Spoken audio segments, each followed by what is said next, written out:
নমস্কাৰ বন্ধু বান্ধৱীসকল।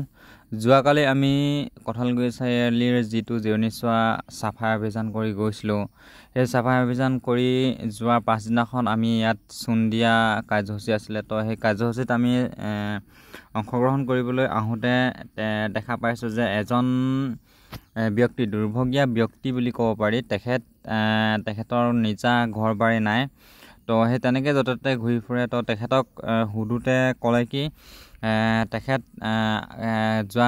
যোৱা নিশা ৰাতিটো ইয়াতে কটালোঁ বুলি কৈছে। তো যিহেতু আমি পৰিষ্কাৰ কৰি থৈ গৈছিলোঁ, তো সেই মৰ্মে তেখেত থাকিও বহুতখিনি আৰামদায়ক বা ভাল পাইছে। তো আমি এইষাৰেই কথা গম পাইছোঁ যে এইটোৰ জৰিয়তে যে জিৰণি চোৱাটো এটা জিৰণি চোৱা বুলি ক'ব নোৱাৰি, কিছুমান লোকৰ বাবে এখন ঘৰো হ'ব পাৰে। তো সেইটো কাৰণে মই আপোনালোকক বিশেষ অনুৰোধ জনাইছোঁ যাতে আপোনালোকে জিৰণি চোৱাবিলাক লেতেৰা নকৰে, বেয়া বস্তু খাই নেপেলায়। তো তাকেই মই কৈছোঁ, সকলোকে আহ্বান জনাইছোঁ। নমস্কাৰ। যিহেতু আমি যোৱাকালি জিৰণি চোৱা চাফাই অভিযান কৰিছিলোঁ, সেই চাফাই অভিযান কৰাৰ পাছত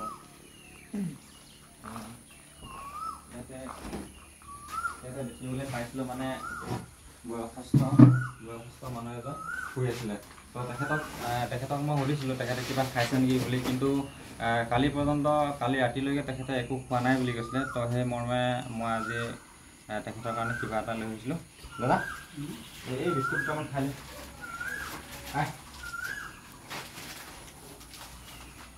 পেটত অকণ চাফা লাগে, ভাল লাগে, অকণ খাই লে।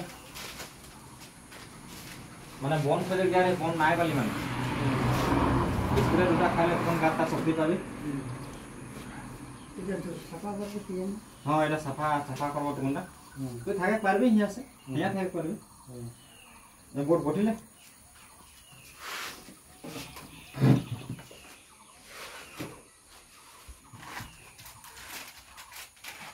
এখন কাহা যাবে এই ঘরটা না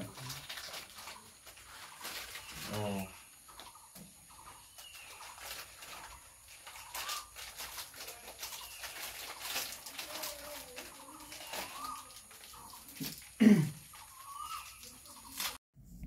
মানুহজন যোৱাকালিৰ পৰা নোখোৱাকৈ আছিলে বুলি কৈছিলে।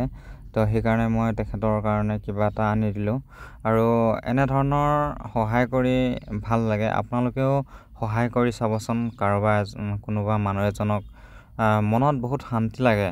তো সেইকাৰণে আপোনালোকে সহায় কৰি চাব, মানুহ এজনত কিমান শান্তি অনুভৱ কৰিব সেইটো আপোনালোকে নিশ্চয় উপলব্ধি কৰিব পাৰিব। সেয়েহে মই আপোনালোকক অনুৰোধ কৰিছোঁ, এনেধৰণৰ মানুহক আপোনালোকে সহায় কৰিব, সহায় কৰি আপোনালোকে সুখ অনুভৱ কৰিব। ধন্যবাদ। জয় অসম।